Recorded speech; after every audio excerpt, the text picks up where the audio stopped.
Hey Pilates teachers, it's Lynda Lippin here, Master Pilates teacher at Real Pilates.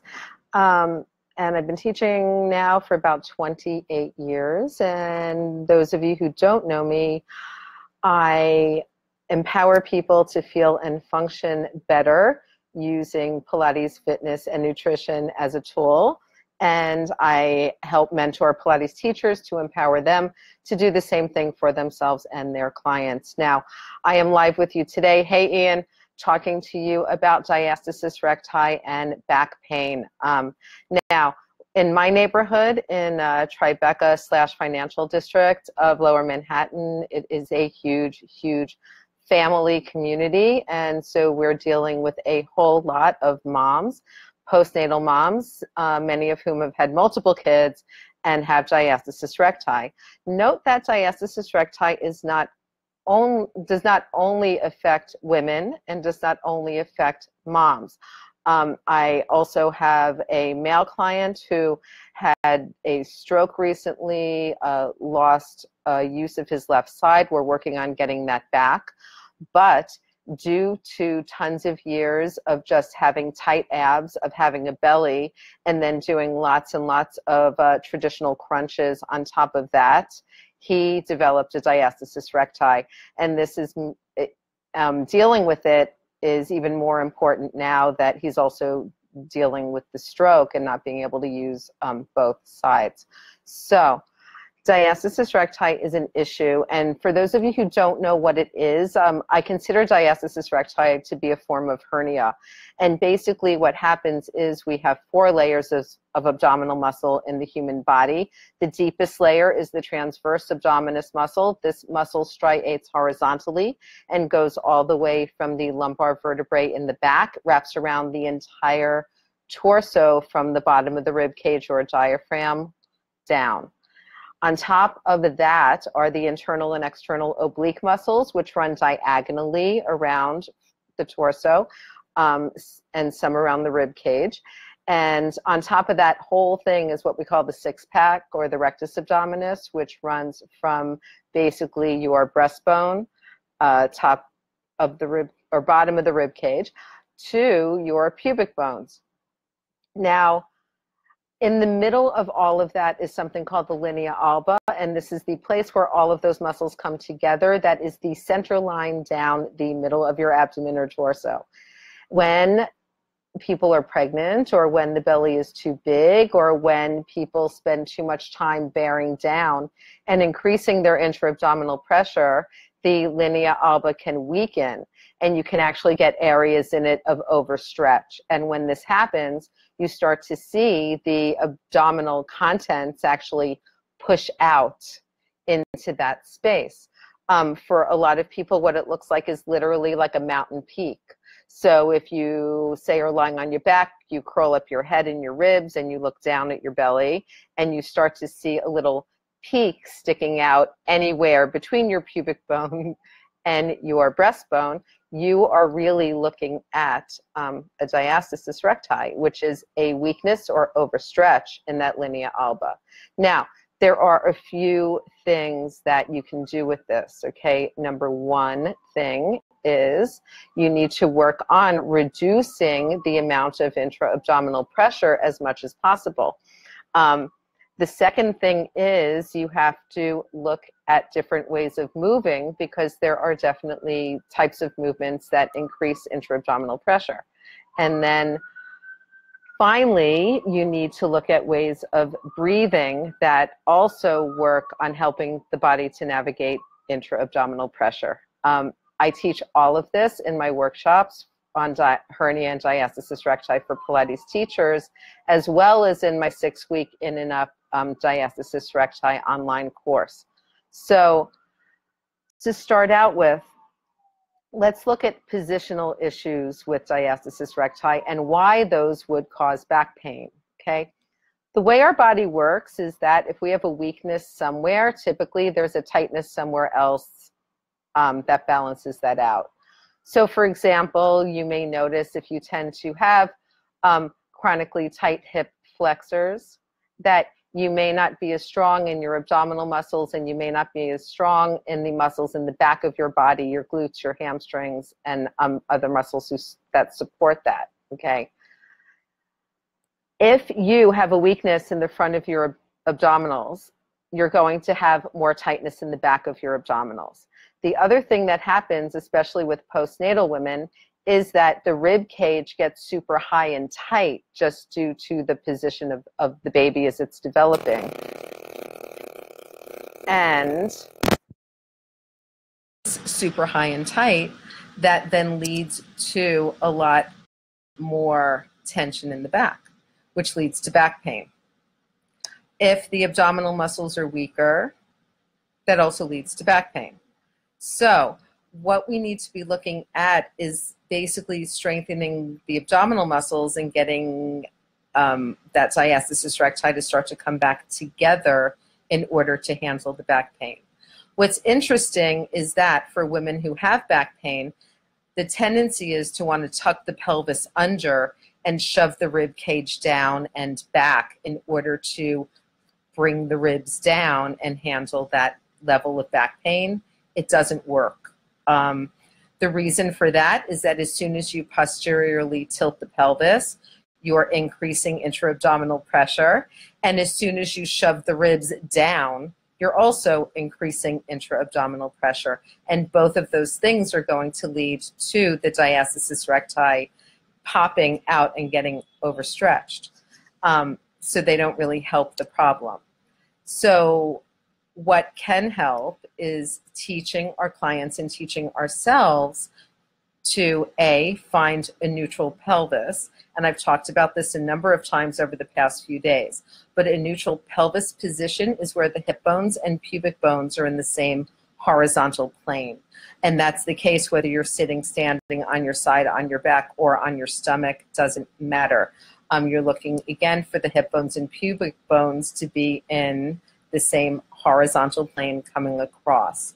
Once you can find a stable pelvis position, then you can start to work on breathing into the rib cage, on keeping the spine long, and on working through the pelvic floor muscles and the diaphragm muscles to start to get things to move well without compressing down, bearing down, making the diastasis recti or hernia worse, and again, increasing abdominal pressure without support.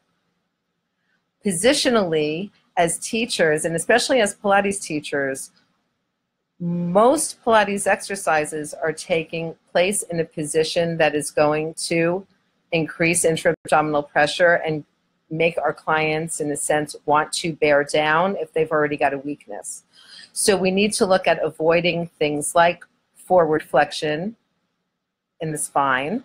So that's going to take away the standard positions for doing the 100, for doing a lot of the abdominal work in the mat series. You need to look at not doing anything where the arms go overhead into an overhead press, because again, pressing overhead increases pressure down into the torso automatically. And if, again, the abdominal muscles are overstretched and compromised, they're not going to be able to work with that increase in intra-abdominal pressure. This is an interesting one because we would think of it as just being overhead shoulder press, but this is also endemic to some of the Pilates exercises that we would normally think of as beginning exercises, which are things like elephant on the reformer, where the arms are actually overhead, and work with the push-through bar on the Cadillac, which normally we would see as assistive, but again, we're sending the arms overhead with resistance.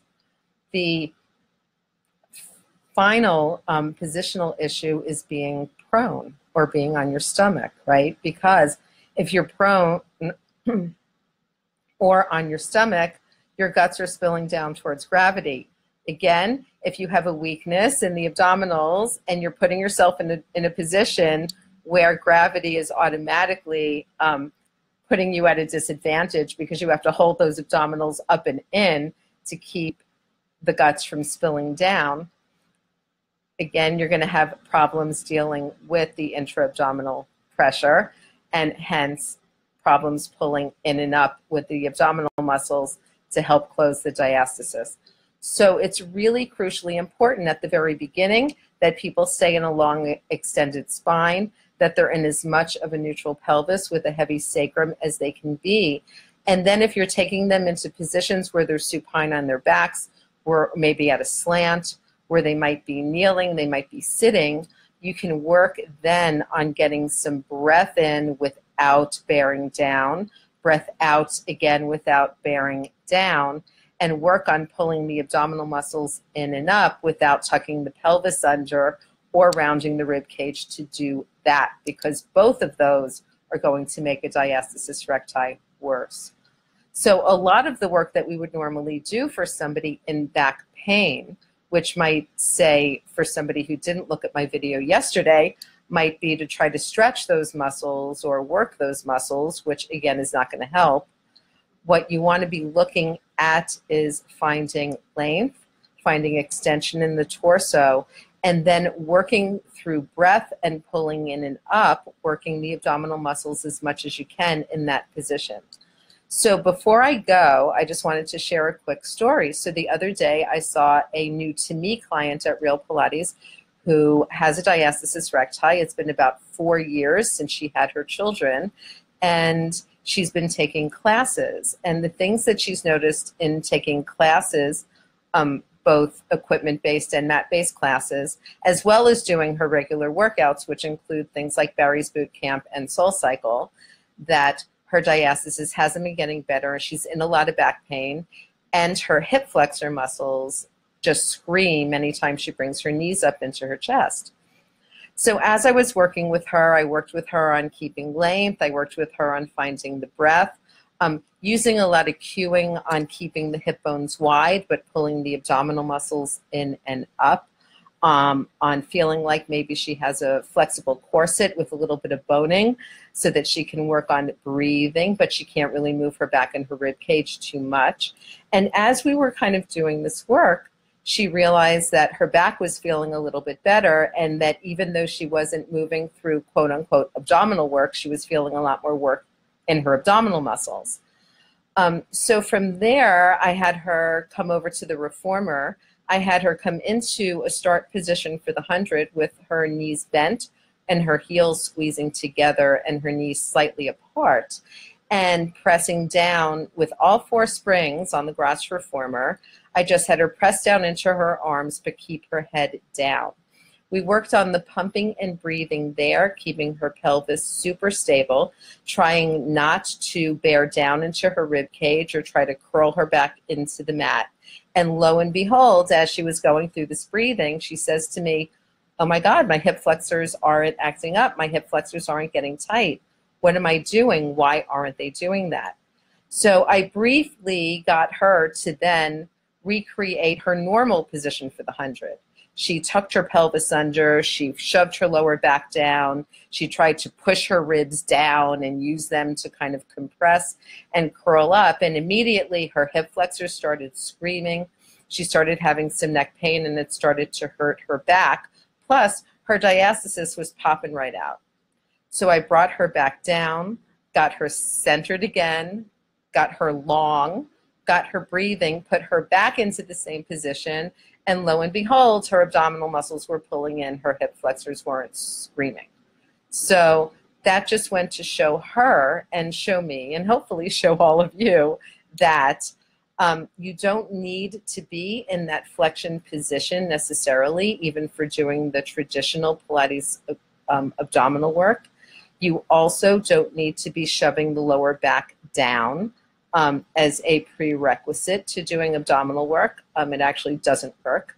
And that through breath work and proper positioning, you can actually find a place for your own body or for your clients' bodies that involves really being able to breathe and really being able to work properly through the abdominal muscles in a way that doesn't compress, doesn't shove anything anywhere, and doesn't cause more back pain. Now, why would that be? Because if you're really in a good spinal position and you're nice and long and you're breathing and you're pulling your muscles in and up, you're not going to have the back pain, and you're going to have abdominal support for what's going on in the rest of your body.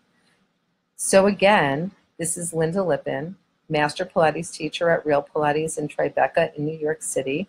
I have 3 events coming up that if this video interests you, you will be interested in.